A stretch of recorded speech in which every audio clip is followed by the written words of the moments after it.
नमस्कार. दिनांक 12 जानेवारी 2024 agriculture organic farming या यूट्यूब चॅनलमध्ये मी नंदलाल चौधरी आपले सर्वांचे हार्दिक असे स्वागत करतो. आणि आज आपण आलेलो आहोत घनसावंगी विभागामध्ये. जे आपल्याकडे प्लॉट आहेत तेच त्याचे व्हिजिट करण्यासाठी आपण बाहेर पडलेलो आहोत.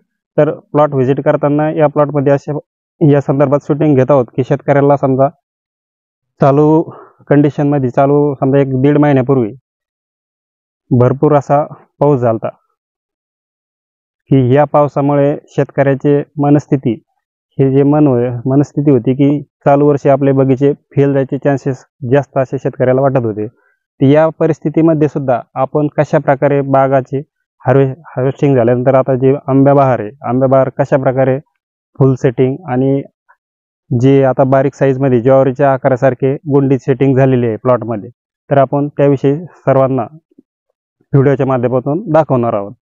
तर हा प्लॉट गेली 3-3.5 महिन्यापासून आपल्याकडे रेस्टिंग पिरियडच्या नियोजनापासून आपल्या मार्गदर्शनाखाली ट्रीटमेंट करीत होते शेतकरी.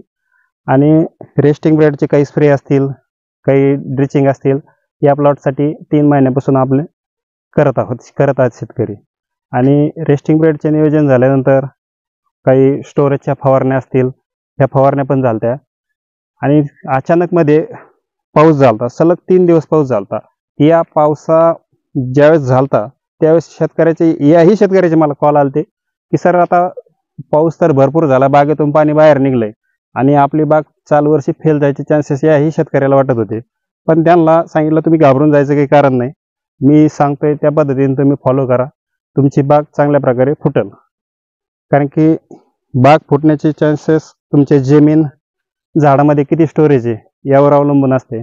आणि आपण पाहू शकता की जो प्लॉट गुंडी अवस्थेमध्ये आहे, तर कशा प्रकारचे गुंडी अवस्थेमध्ये आता सध्या जे फुलकळीचे पाकळ्या आहेत, पाकळ्याचे पूर्ण गळ झालेली आणि झाडावरती भरपूर प्रमाणात असे गुच्छामध्ये बारीक तुम्हाला ज्वारीच्या आकारासारख्या किंवा ज्वारीच्या आकारापेक्षा मोठ्या थोड्या गुंड्या स्टेजमध्ये बाग आपले दिसत आहे.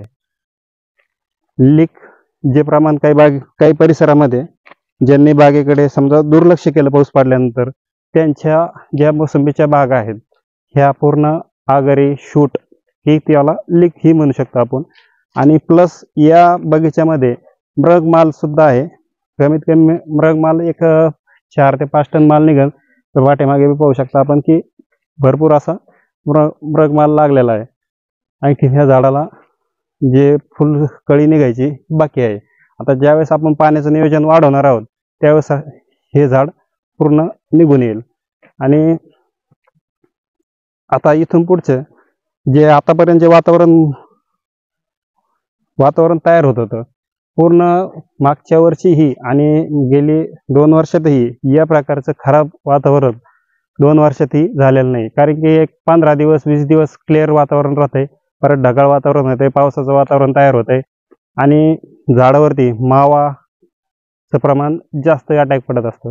आणि या मावा पडत असताना जर शेतकऱ्यांनी दुर्लक्ष केलं तर यामध्ये तुमची फुलकळी जरी बाहेर निघलेली असली तरी त्याची पूर्णतः गळ होऊन बाग आपली फुटलेली दिसत नाही. गळ होती, जे फुल निघलेलं आहे आपल्या त्याची गळ होत जाते.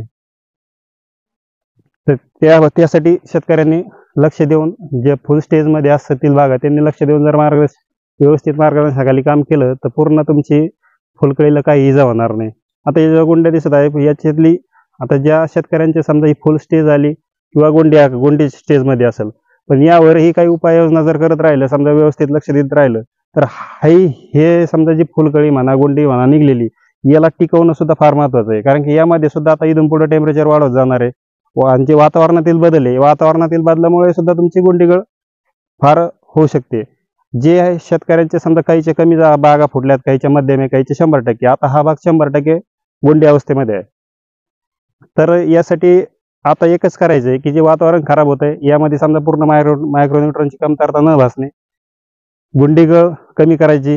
नंतर आपल्याला सप्टेंबर-ऑक्टोबरमध्ये तर मगरीची गळ सर्वांनाच माहीत आहे की पूर्ण महाराष्ट्रभर मगरीच्या गळीने शेतकरी त्रस्त आहेत. पण आपण जे व्हिडिओ पाहत असतील त्यांना आपल्या प्रत्येक व्हिडिओमध्ये दिसत असेल की सप्टेंबर-ऑक्टोबरची मगरीची जी गळ आहे ती ताबडतोब त्याला समजा आपण काही उपाययोजना केल्या तर थांबू शकत नाही. तर त्याला सुरुवातीपासूनच काही उपाययोजना करत राहिलं किंवा व्यवस्थित ट्रीटमेंट जर देत राहिलं आपण, तर ती गळही थांबणार आहे. आणि ही जी गुंडी साईजमध्ये बांधलेलं आहे, तर यासाठी सुद्धा काही व्यवस्थित जर आतापासून जर काही फवारण्या, काही ड्रिचिंग काही केल्या आपण, पूर्ण मायक्रोन्यूट्रनची हे दिले. आता आपण जे काम करतोय तर काम प्लस ऑर्गॅनिक प्लस 50% रासायनिकमध्ये काम केलेलं असतं. किंवा काही शेतकऱ्याला असे प्रश्न पडतात की नुसतं ऑर्गॅनिक दिलं म्हणजे काही पूर्ण ट्रीटमेंट ऑर्गॅनिकच आहे का, तुमचे असे मला कॉल पण येतात. पण त्यांना एकच व्हिडिओच्या माध्यमातून पण तेच सांगतोय आपण की रासायनिक प्लस ऑर्गॅनिकचे असे दोन्ही प्रकारे आपण काम करतोय. आणि या झाडामध्ये आपण मेहनत केलेली नाहीये. आता हे गवत दिसतंय, आता याच्यानंतर काय जे उपाययोजना आपण ते शेतकऱ्याला सांगणारच आहोत काय करायचंय. पूर्ण बागेच्यामध्ये मेहनत बंद आहे. आता काही शेतकऱ्यांनी ज्यांनी मेहनत केल्यात त्यांच्या बागा लीक झाल्यात, कमी फुटल्यात. म्हणून मोसमी मधले जे व्यवस्थापन आहे हे काटेकोरपणे ज्यांनी व्यवस्थित फॉलो केलंय त्यांच्या बगीचे चांगले निघलेत. आणि काही PGRचे काही स्प्रे करावे लागले त्यावेळेस, काहींनी केले, काहींनी नाही केले. तर त्या ज्यांनी PGRचे स्प्रे केले त्यांनाही प्रॉब्लेम आला, ज्यांनी नाही केले त्यांनाही प्रॉब्लेम आला. पण यात फार महत्वाचं होतं की बागेची आपली कोणत्या कंडिशनमध्ये बाग आहे आणि त्यावेळेस काय करायला पाहिजे हे फार महत्वाचं होतं. म्हणून जे व्यवस्थित टायमिंगला जे स्प्रे झाले त्यांच्या बागा चांगल्या निघल्या. प्रॉपर आपण शेतकऱ्याच्या प्लॉटवर येऊन मार्गदर्शन करीत असल्यामुळं प्रॉपर झाडाचं समजा काय कंडिशनमध्ये झाडाची झाड कोणत्या अवस्थेत आहे हे पाहिल्यानंतर आपण स्प्रे दिलेले आहे. म्हणून या बगीच्यामध्ये खूप चांगल्या प्रकारे गुंडी अवस्थेमध्ये पूर्ण झाडावर दिसत. चॅनलवरती जे शेतकरी नवीन असतील त्यांनी चॅनल सबस्क्राईब करा, लाईक करा. आणि आपल्यालाही काही समस्या असतील तर तुम्ही दिलेल्या स्क्रीनवरती कॉल करून विचारू शकता. धन्यवाद.